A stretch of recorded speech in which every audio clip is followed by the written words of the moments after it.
Hey, Dr. Tara Boston-Kimber here, and you are listening to the Culture Focused Practice Podcast. Welcome. Thank you for joining me. Welcome for the first time. Welcome for the 10th time. Welcome for the 100th time. I don't know how often you've been here, but I'm happy to see you here. Thank you for listening. Let's dive in. So, this is episode 2 in a 3-part series. This series is the EOS Bootcamp series. And the focus, let me just refresh everybody's memory, is to give you a really clear and practical introduction to the Entrepreneurial Operating System, EOS, founded by, developed by Gino Wickman. And ideally, what this does is help show you how you can create structure, accountability, and sustainability in your business without, falling prey to overwhelm, exhaustion, burnout, etc. So episode 1 is the basics. It was EOS 101, what it is and why your practice needs it. It's a very highly likely needs it.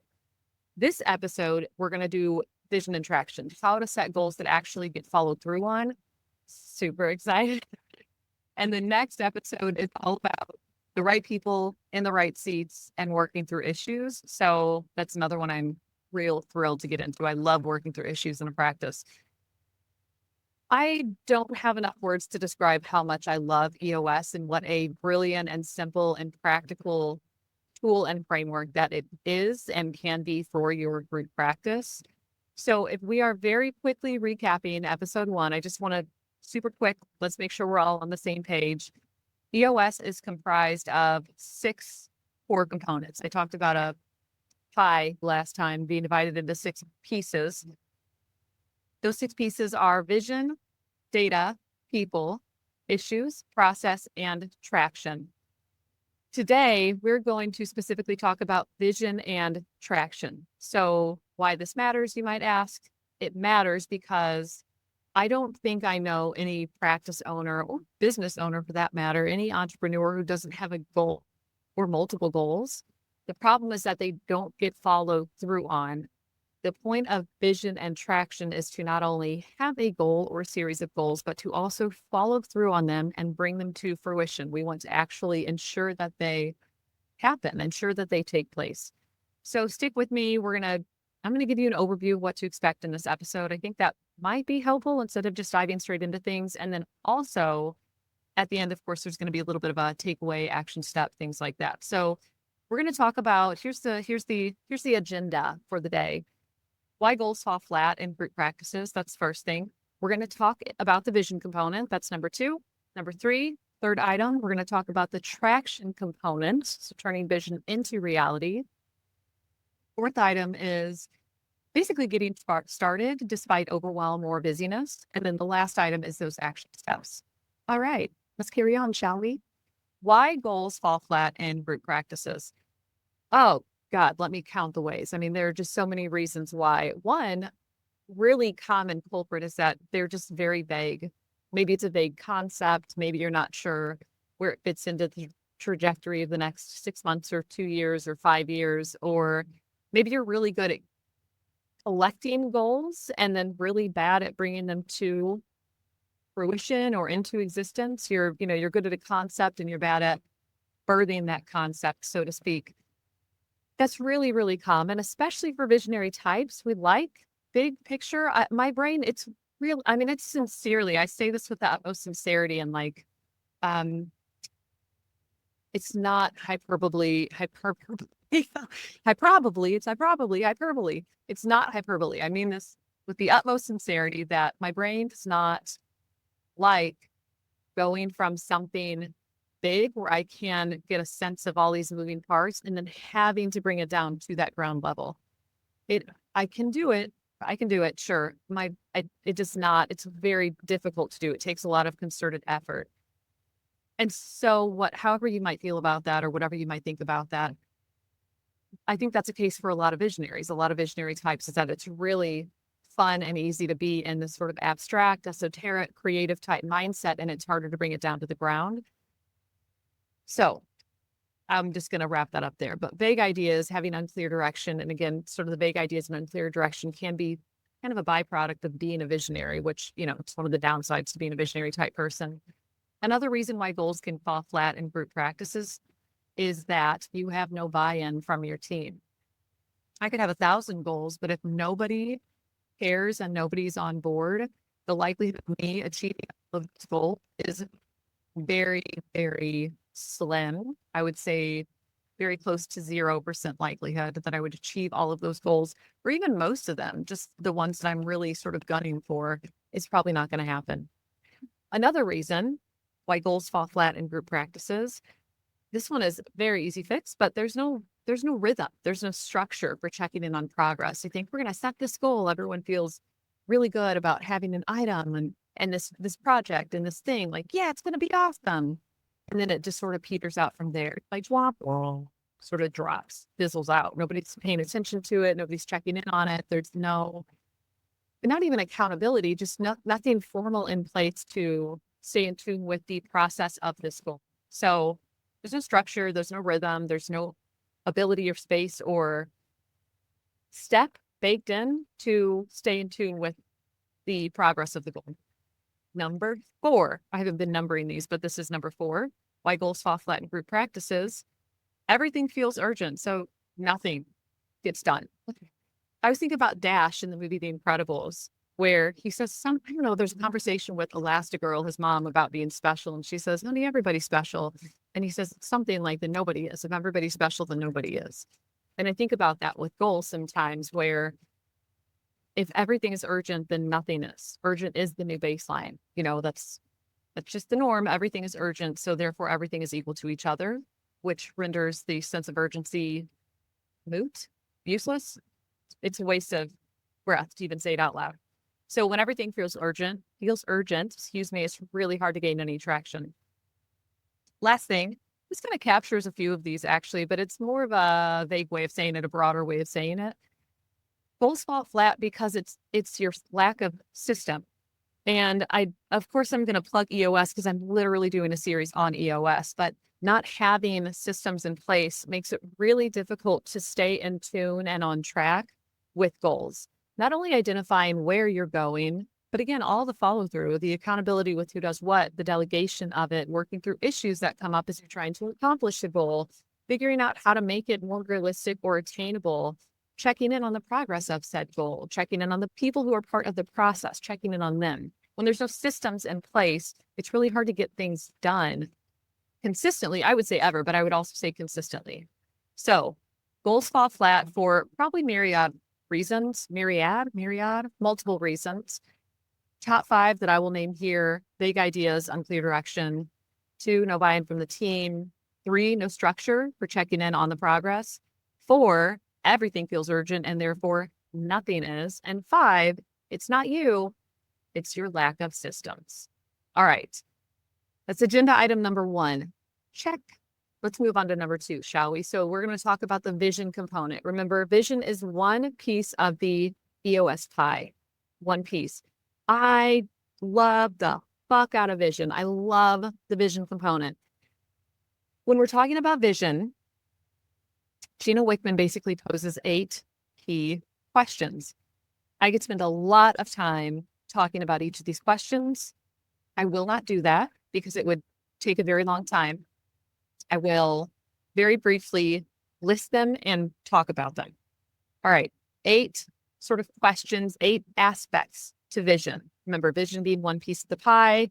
Now we've got 8 items nested in that piece of pie.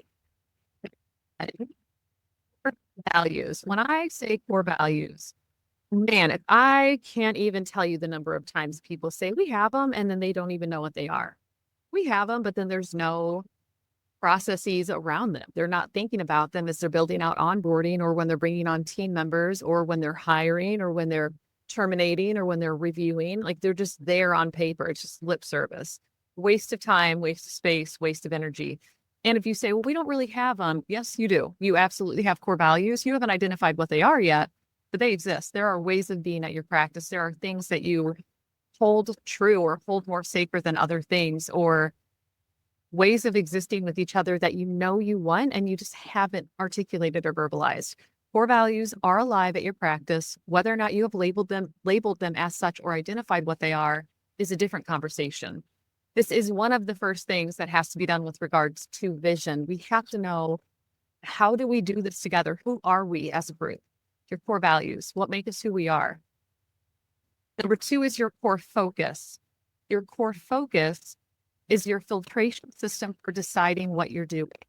So your core focus is 2 things. Number 1 is your purpose. Why are you here? Why are you doing this? Your purpose, your reason for being, your cause, your passion. Of course, it's related to your business, but why are we doing this thing? You have to be clear on what your core purpose is. This is generalizable to any business. It is much bigger than the specific service that we offer. Our purpose for my practice is facilitating meaningful connection. That's it. That's always been it. Like the easiest question in developing vision for us, the easiest question to answer was that one. Why are you here? To facilitate meaningful connection. Fucking duh. Sort of like a duh for me. The second component is a focus. So again, core values, core focus, nested under core focus is your purpose, your cause, your passion, your reason for being, and it's your niche. So this is what you do. I did not say this last time, but Traction is the book where he details out how to implement EOS into your practice or into your business. But I say practice because I'm talking to group practice owners and leadership. So Traction is the book. It's incredible, again, by Gino Wickman. Maybe Mike Patton is also part of it. I don't remember, but anyway, the example he gives in Traction related to niche that always just stood out to me is Orville Redenbacher's niche is popcorn. Duh, of course. Why this matters, you might ask. This matters because when you go to decide things about your vision and where you're going as a business or as a practice, if you cannot answer yes to, is this in alignment with our core focus, meaning, is it in alignment with our purpose? And is it in alignment with our niche? Then you can't do it, period. It is a decision-making factor. It is a filtration system. I need those so badly in my life. I need something to be clear because I love saying yes to things that are exciting, whether or not they have anything to do with the practice or not. So I know that if there's an idea, I have to run it through the core focus, and that helps me say yes or no to, putting it on our VTO, which is the vision/traction organizer, trying to implement it, or saying, you know what, maybe that's a different business in a different life or in a different time frame, not right now. So we have core values, core focus, again, which is purpose and niche. The third component to vision is your 10-year target. And so your 10-year target, it's very commonly 10 years. I think Gino Wickman wrote that about 90% of people decide they agree on a 10-year target, but it could be 20 or it could be 5. That part is less important. What's important is that there's a 10-year target where you set a revenue goal that your entire leadership team agrees on. You set a profit goal that your entire leadership team agrees on. And then you set some measurables. What are the metrics to indicate that we're hitting this goal, basically? You don't build out exactly what it looks like at that point in time. So this is just, we're going here. We want these numbers. We want these measurables in place. That's your 10-year target. Your marketing strategy is next. That's the fourth component to vision. So if you can get a sense, just follow along with me. We've got core values, how we engage with each other, core focus, how we help make decisions. 10-year target, big picture. What do we want in 10 years or 5 or 20? And you decide on the time frame. Your marketing strategy helps you identify your target market. So psychographic, demographic, occupational, the things, who are the people that you're trying to reach out to. This doesn't mean you say no to any other person coming in your door if they don't hit your target market. It means who are the people that you're especially targeting with marketing. We know there's a certain population that notoriously reaches out to us. We might target our marketing to that group, period. It doesn't mean we're saying no to people who don't fit in that group. So this is just where you sort of like the most bang for your buck. I don't know how else to say that. And that sounds gross to say it that way, but that is what I mean. Where are you going to spend the most time and energy with regard to the people you're trying to get to find your practice? So within marketing strategy, again, you've got identifying your list or your target market. You've got your 3 uniques. So what are 3 things that in combination make you unique as a group? There might be overlap, like 1 or 2. There might be overlap with other local businesses. This isn't about finding 3 totally random, unique in and of themselves, traits. It's about the combination of those 3 traits being unique to you. to your group. Third piece to marketing strategy is the proven process. So I'm trying to think of a good example. I know that I've been on some websites where, on the homepage or on the website page, there might just be almost an infographic that sort of walks you through, do this thing and it leads to this, and then this next step, and then you're done. And it's sort of like outline. What are the things what are the steps that take place in this process? That's like rough shell version, rough nutshell is kind of a rough shell version of a proven process. It might be clients reach out, they get confirmed for an intake, they, receive services, they discharge. Something like that. You would need to obviously don't take that and run with it. I would say create your own workshop it, of course. But the fourth component to marketing strategy then is the guarantee. I personally don't love this one. I think that if we were in the business of selling widgets, it'd be easier to do something like a guarantee, like satisfaction guaranteed or your money back. We can't do that. I'm in mental health. I'm in therapy. There's no way we can do anything like that, because if you've been to therapy, there's so many, it might not work. It might be the wrong clinician. It might be client thinks they're ready and they're not. It might be their insurance drops and they can't afford private pay, so they have to end services. There's so many number of things. So you can do something with like a guarantee. Could be something like, we return all client inquiries within 24 hours. Boom. You could do something like that. Again, this is just, we're not workshopping marketing strategy items, but I did want to capture, those are the four pieces: the target market, the three uniques, the proven process, and the guarantee. So that's marketing strategy. And again, it helps to figure out, how do we get there and what message do we send to clients? Next is your 3-year picture. This is the fifth component of the 8 categories in vision. Your 3-year picture. This is where you take kind of your 10-year target or your 5-year target or 20, whatever, length of time you agreed on, bring it down to a 3-year time frame.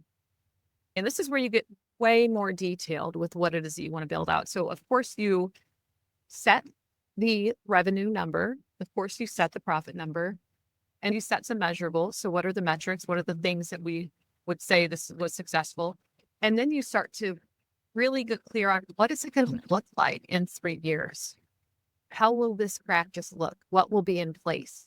What will be alive? What ideas will come to fruition? How will we, and you can tie that into 10-year. Well, we know that we want this in 3 years, and maybe that'll help, like in terms of thinking of revenue, for example. And that's it. You cultivate a 3-year picture, and it's a picture. This is where you really paint a picture. Very fun to do. Hard to do. It can be hard to do, but it's really fun. What's important is that you and your leadership have to be in agreement about every component to vision that we've talked about. You all have to agree on this. You can't have one person who's like, I'm not on board. Maybe that's a people issue, which is a whole separate conversation, but let's assume your leadership team is great. You all have to be on board with each component of the 8 components of vision. So 3-year picture. From there, once that's established and agreed upon, then we do a 1-year plan. This is the exact same thing. What's the revenue goal in a year? What's the profit number in a year, or profit percentage? It could be percentage. What are the measurables? What are the most important priorities in this year to get us to that 3-year picture? And you detail out, what are the things that have to get done? And again, you have to agree on this, and there's so much more in depth than that this goes that I'm not getting into for sake of, this is a podcast episode. I'm not getting into the super weeds with you about EOS. From that 1-year plan, when you're in agreement, and this is also where you might go back and you adjust your budget and you figure out, okay, well, with our goals for the most important priorities, can we actually hit that revenue goal that we set? And so you do a little bit more workshopping here. From that 1-year plan, then you develop what we call quarterly rocks. And so also maybe a Jim Collins concept, the quarterly rocks language. These are 90-day goals. They're quarterly goals. So in the next 90 days, what are the most important things that have to get done to hit your priorities, to hit that 1-year plan? So let's work our way back up. If we know that these are the most important, these have to get done in the next 90 days, then we know we're on track for the 1-year plan, and we know we're on track for the 3-year picture, and we know we're moving towards that 10-year target, and we're doing the entire thing with clarity around how we engage with each other, how we make decisions, and who we are to. How is that not gold? like, I cannot wrap my mind around the idea that somebody is not interested in implementing this in their business. So clear and just simple and brilliant. I love brilliant simplicity, simple brilliance, maybe both. So once you have your quarterly rocks in place, then you do something called an issues list. So again, everybody has to agree quarterly rocks. People are assigned company and individual rocks. That's based on your role, practice, and again, a longer conversation. But ultimately, there are quarterly goals that we set that are in alignment with the your plan for your big stretch and your big target. The issues list, any speed bumps, hiccups, concerns, obstacles you foresee, ideas you're like, damn, I think that might have to come first. Anything that might stop you or might be a barrier to you achieving either your quarterly rocks or your 1-year priorities need to go on the issues list. We will talk way more about the issues list tomorrow in tomorrow's episode, which is about right people, right seats, and also issues. But for now, just know you have to capture those items. They have to live somewhere. We're not going to act like issues aren't a thing.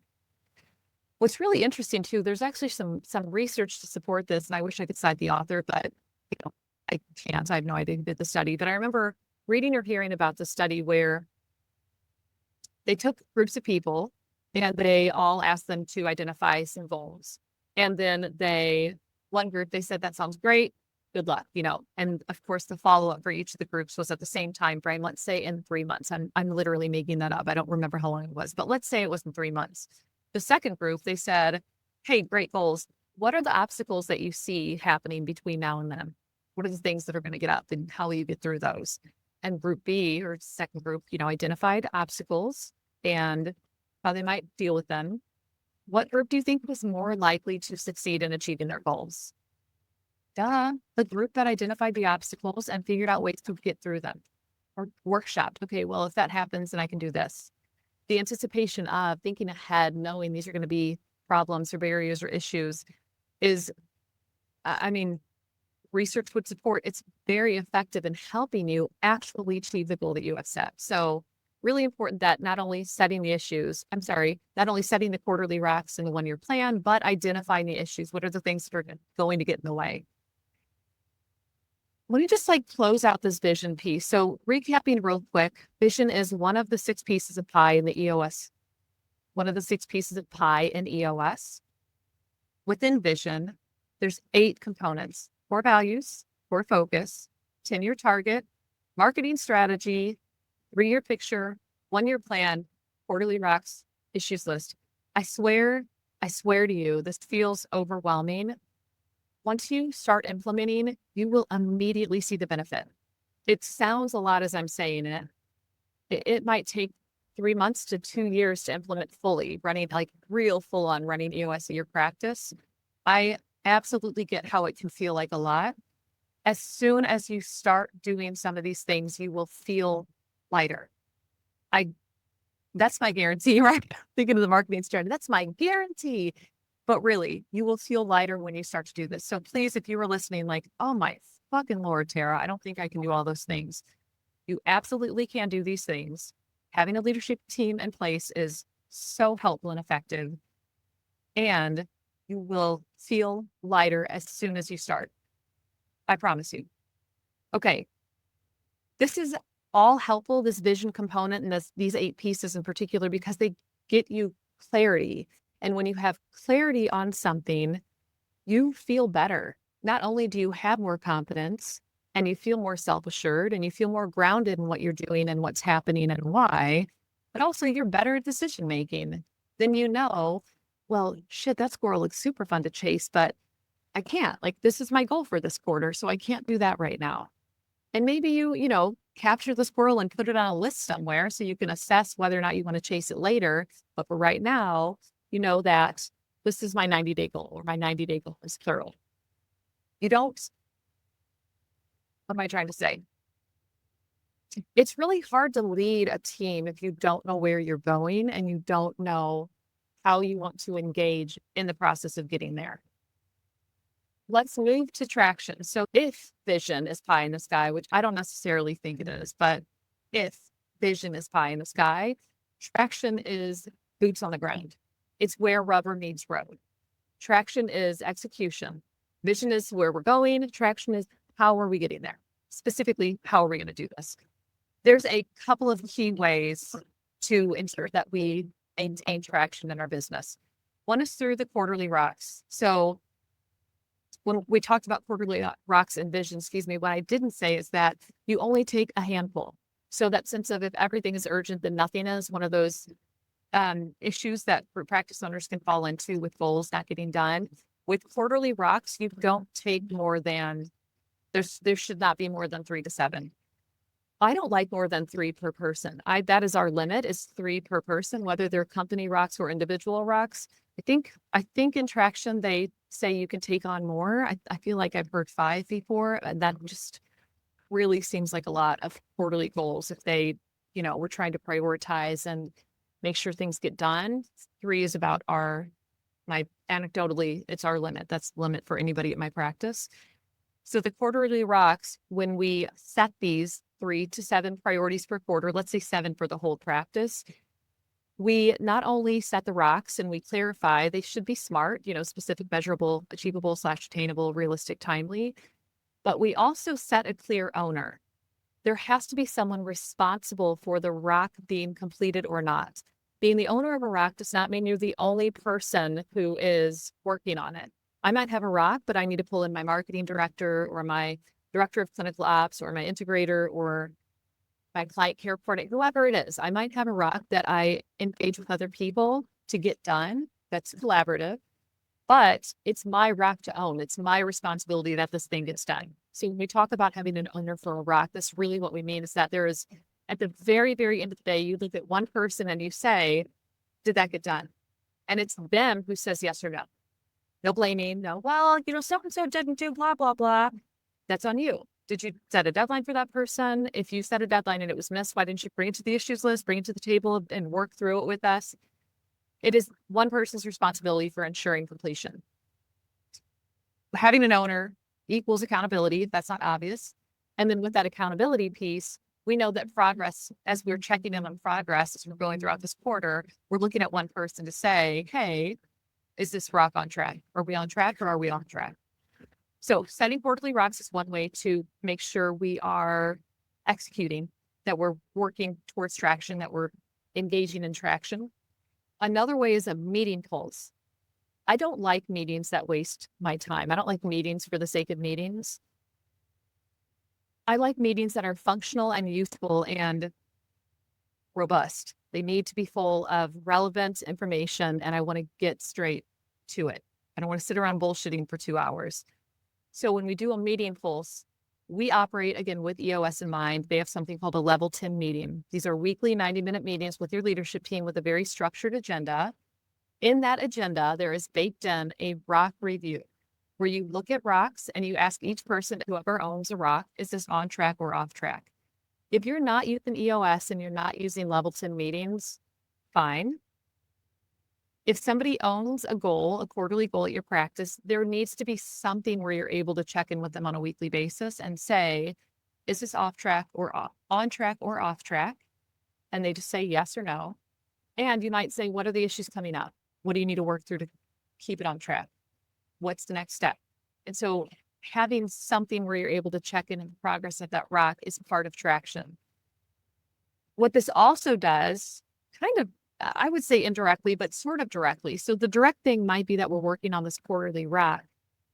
But what it also does indirectly is keeps us all oriented towards the goal, towards the bigger vision. We're rowing this way. This is why. This is our purpose. This is what we're doing, why we're doing it, how we do it together, where we're going. That's all wrapped up in vision. Traction ensures that we stay tuned into vision and that we get shit done. So again, these weekly meeting pulses, for example, having a clear owner quarterly rocks, for example. If you're not doing L10 style meetings, even having a 15-minute standing meeting with the owner of any rock, saying on track or off track, what do you need from me to stay on track? Okay, it's off track this week. What's coming up? What do we need to work through? And so you're still helping work through key issues, but making sure that you all stay on track with that quarterly. Woo! One more little piece about traction. People, how do I want to say this? It's not typically the case that people don't have goals or even maybe a strategy where they're like, yeah, we're going to approach it this way. It's going to be great. What generally fails is the follow through, where people aren't following through consistently. There's not this checking in point. I know if I didn't have L10 baked into my calendar, it's just there, same day, same time, every week, same people, same agenda. Like we're doing, this is just it. This is what my Tuesday looks like for 90 minutes. If that wasn't there, how often is it that 2 weeks go by or a month goes by and you think, holy shit, where did that month go? That's what would happen with all of your goals. It's the exact same thing. So having something in place where there is consistent follow through, checking in on progress, ensuring follow through, that is it for traction. That's just a key component to traction. So that's the traction component. And again, vision is one piece of the pie. Traction is another piece of the pie. Let's shift now into, you might feel overwhelmed. Like, how do you start if you're feeling busy or if you're feeling overwhelmed? There's a few different things. I don't think you need to do all of these at once for the record. I do think at least starting with one could be helpful. One is start with the vision and traction organizer. So the VTO is a document where it basically captures all 8 questions of vision. So the 8 questions, the core value, the core focus, the 10-year target, like all of those live on what's called the V/TO, the vision/traction organizer. That's a little bit of a bigger to do. That's a little bit of a bigger ask because that means you would have to work through what are your values, what's your focus, what's your 10-year target, et cetera. Totally doable.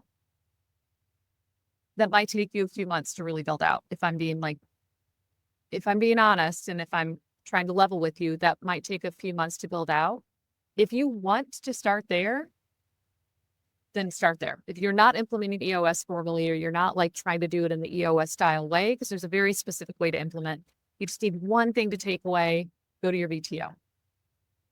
A second thing you can do, this might actually be easier, honestly, a little more within reach, maybe a lowest hanging fruit, so to speak. Just choose 1 to 2 rocks for the quarter. The easiest way to come up with rocks is to ask yourself, what is the most important thing that I need to accomplish in the next 90 days?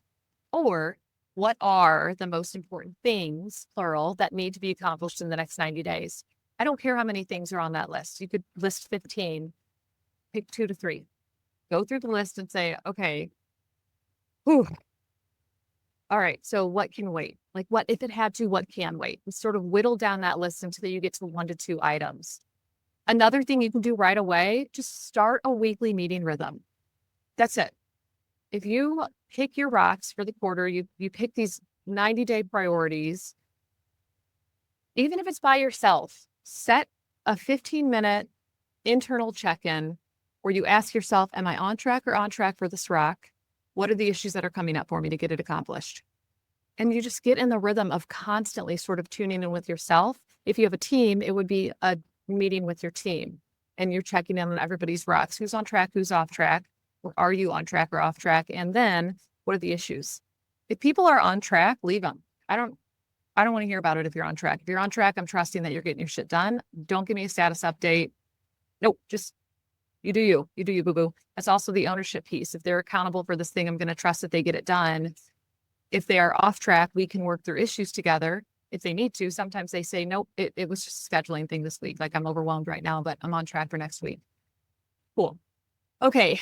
A last thing for like getting started. If there's just one, all of this, if you have a leadership team, pull them in, period. Pull in your leadership team to be a part of this. You can do it alone. I would not recommend doing it alone, especially if you're a visionary type. You're going to need some folks around you to help you stay grounded and consistent. I know I do anyway. And so pull in your leadership team. If you're like, what is a leadership team, Tara? Maybe find an accountability buddy. Said fucking mouthful. Find somebody that you can check in with on a weekly basis where you're each setting quarterly rocks, where you're checking in consistently. So those are my 4. If you want to get started, if you're really overwhelmed, you're like, I'm so busy. Are you so busy that you can't have a 15-minute meeting every week? Just a quick check-in? No, probably not. So I would say set some goals, 90-day most important priorities, have that standing meeting. 15 minutes on or off track with your reps. At least then you know you're actively working towards these important priorities, towards these goals. So let's recap real quick. So we talked about why goals fall flat in group practices. We touched on vision. We touched on traction, which again, vision and traction are two pieces of that EOS pie. We've real briefly talked about how to get started even if you're busy or overwhelmed, which I would say most of us probably are.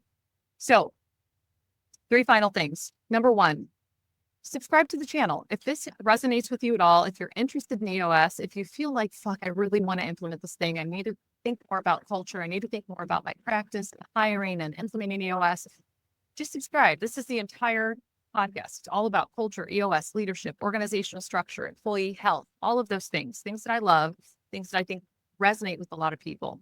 That's one thing. So subscribe. 2 more things. One is a free Facebook group. So I do a free Facebook group called the EOS Collective for Group Practices. If you can't tell from the title of the group, it is an EOS Collective for Practices. So whether or not you are leadership or an owner, join the group, www.facebook.com/groups/EOS Collective.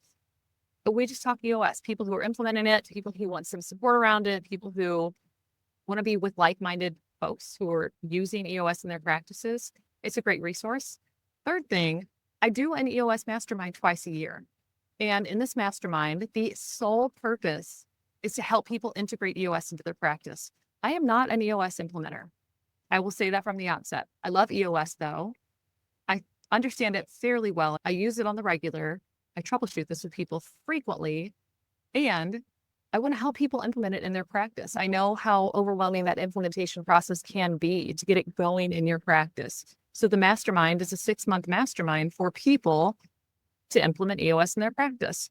Twice monthly meetings, plus twice monthly working meetings, plus private portal, private Facebook group, all those things. So, and a place where you get direct feedback on things that you're trying to implement. Really, really helpful. I've had great feedback from it so far. And you can join the waitlist at www.terravasankimber.com. Hover over work with me and then select EOS Mastermind and sign up for the waitlist there. Oh my goodness, I hope this has been helpful. You already know I love EOS. So thank you for being here with me. Thank you for making this awesome. I'm looking forward to seeing you next time. And otherwise, bye. See ya.